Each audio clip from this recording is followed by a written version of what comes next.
Broadcasting from my shop to your eyeballs, this is Shaloha Creations. Yeah, I don't know. How do you grab somebody's attention? With broadcasting to your eyeballs? That's how we do this? I don't know. Anyway, I don't know why I'm still talking. We're gonna build a live edge coffee table made out of walnut. It should be a fun build. Enjoy.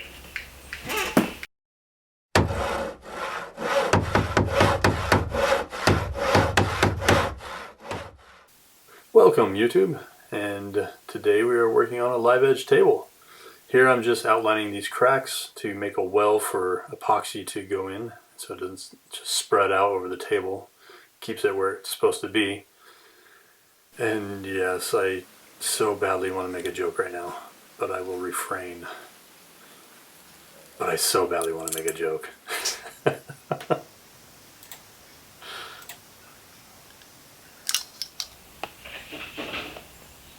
So this is Pro Marine Supplies epoxy, and I don't know if I just bought the wrong stuff or what, but it's super thick. It's not even, I don't like working with it. It's hard to get out of the bottle, but maybe that's on me. I don't know if it's because it's some kind of a tabletop epoxy and I should have bought something different, but yeah, I'm not a huge fan of it. It holds bubbles a little bit too much, and it also says it has a additive for UV, but I haven't found that to be the case. I've done a couple projects with this so far, and that don't have the tints in it, and they've already yellowed just within a couple months.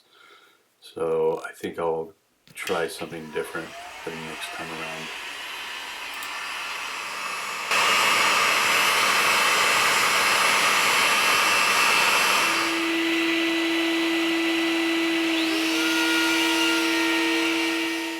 Well, I found this to be a pretty effective way to get rid of the excess epoxy on top of projects.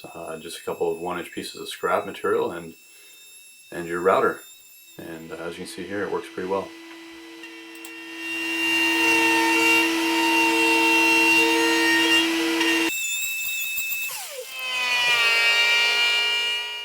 So here I'm just using my planer to clean up the surface of the lumber.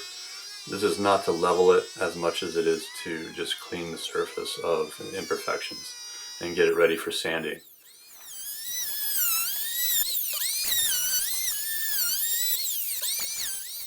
You know, maybe what I'll do is later actually do a video of how I level up pieces of rough sawn material like this.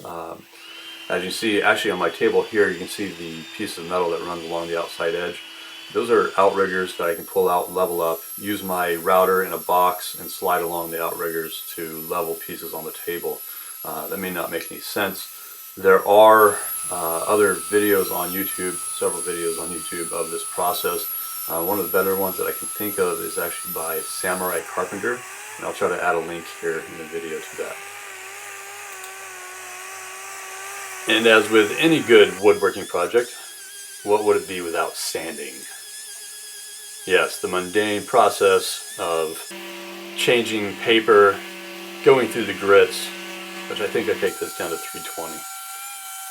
Such a fun process, but it's got to be done, right?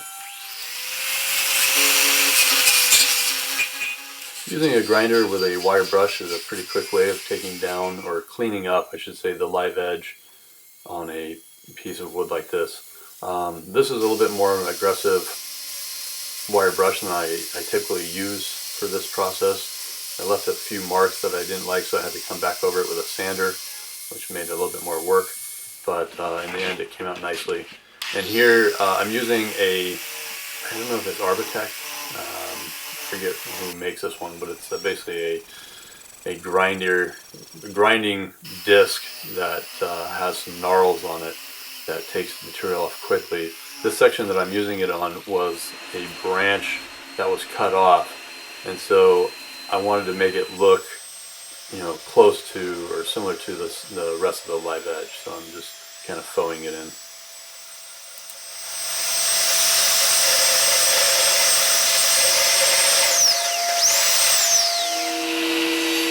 If you're doing any kind of live edge work, track saws are a godsend.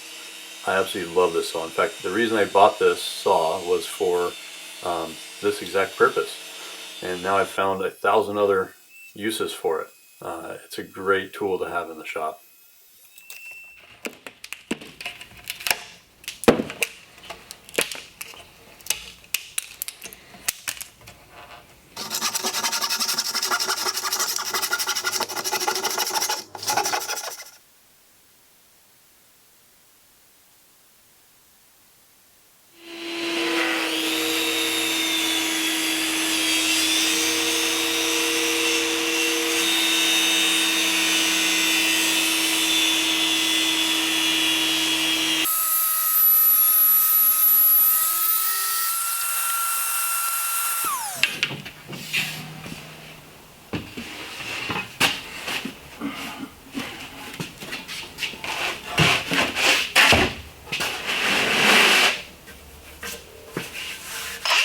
Here's another quick way to get rid of the epoxy overflow.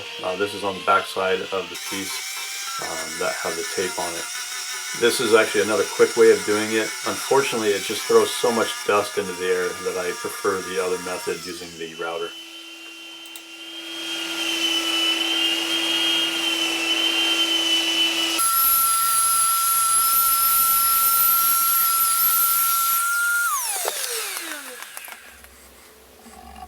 Here I'm just doing the layout for the legs on the table, trying to figure out how far apart I want the legs, how wide, trying to center everything.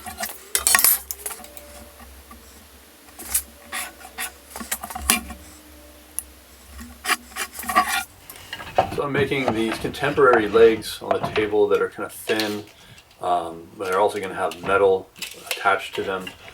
So this, I'm just trying to figure out what material I'm going to use out of here. This is all walnut that I've got in this pile. A lot of it I actually got from an estate sale, which I was stoked. I totally scored on.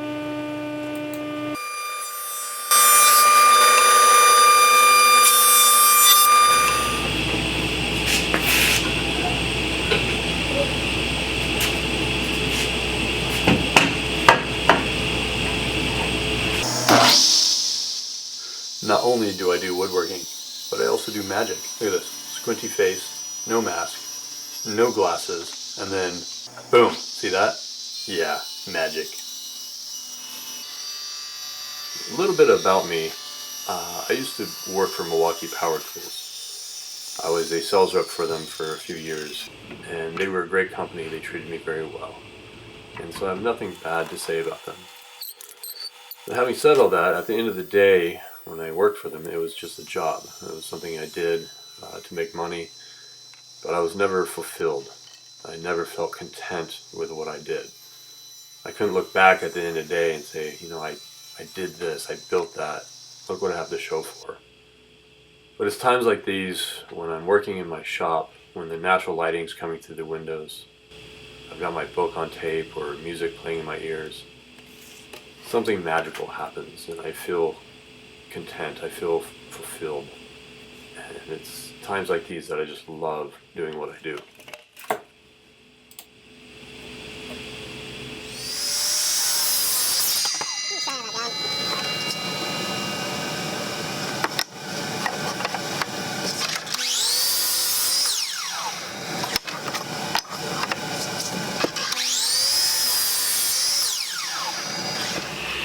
So this is one of the pieces to the legs on the coffee table, and here I am cutting the finger joints to be joined together. I like finger joints. They're strong and I like how they look. I like the contrast between the end grain and the side grain when they're put together. I just think it looks classy.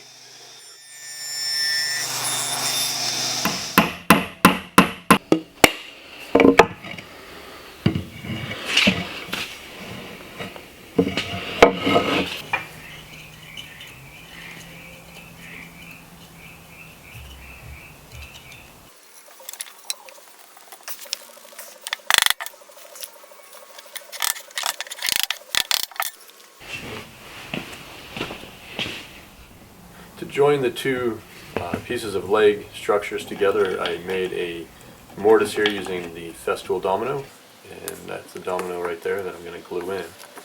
And And you just slide the two pieces together once it's glued up, and it makes a very strong joint.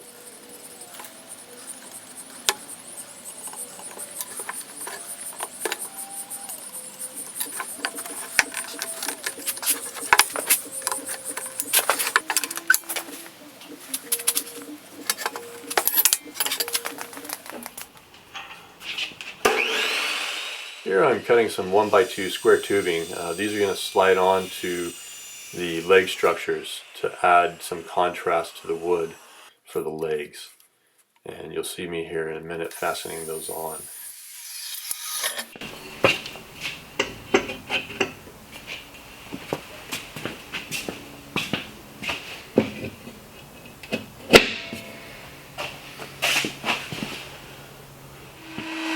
And this would not be a proper woodworking video if there wasn't more sanding.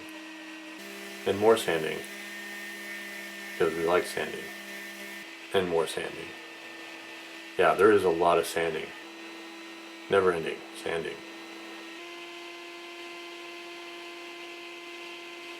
Oh, did I mention sanding? Yeah, more sanding.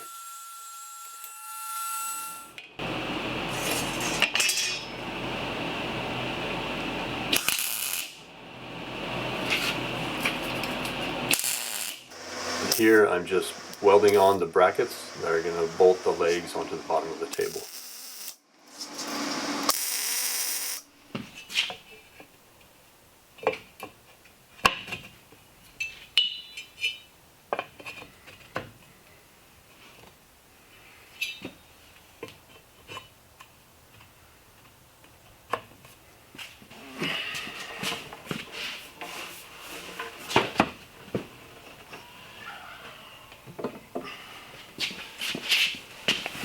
When building quality furniture, I think one of the important aspects is to think beyond just functionality.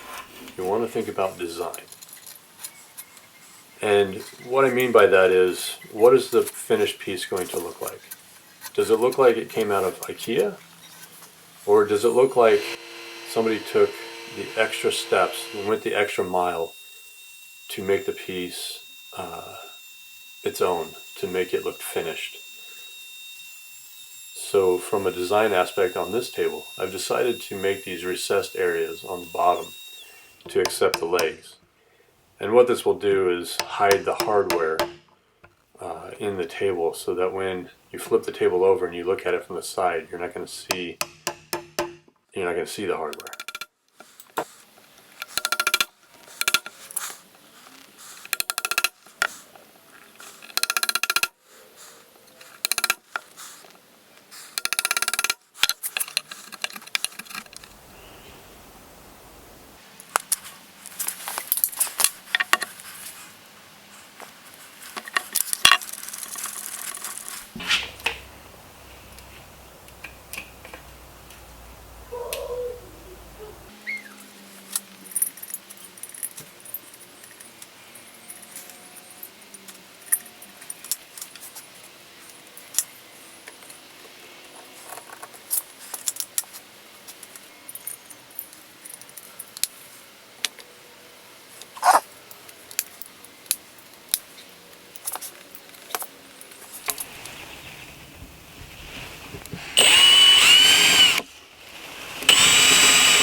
And here I'm just drilling holes to accept threaded inserts that are going to be used to fasten the legs onto the bottom of the table.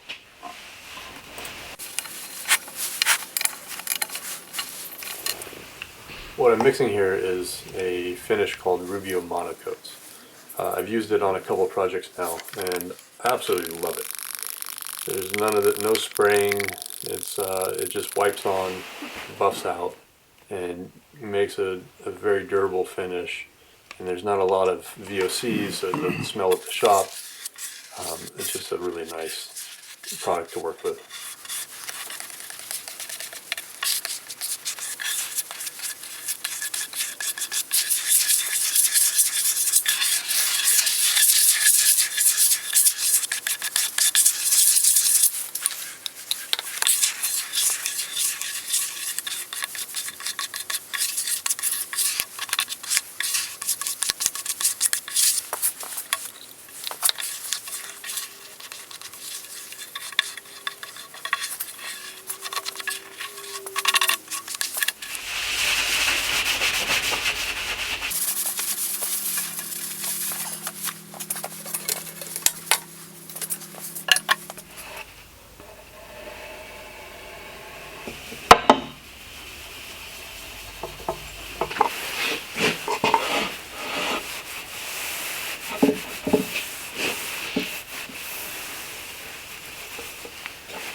So finally we're here. My favorite part, finishing the top.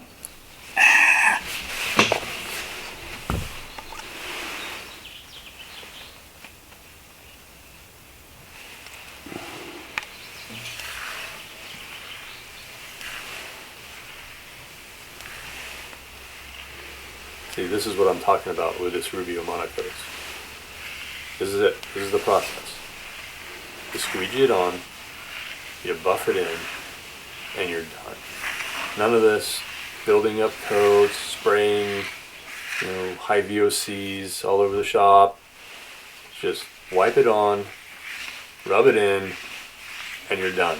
And it makes a beautiful finish. It's kind of this satiny, I don't know, I like it. It's not too shiny. So far, and we'll see how long. Like I said, I've only done it on a couple projects, so we'll see how it holds up. But from the reviews that I've read, it does very well.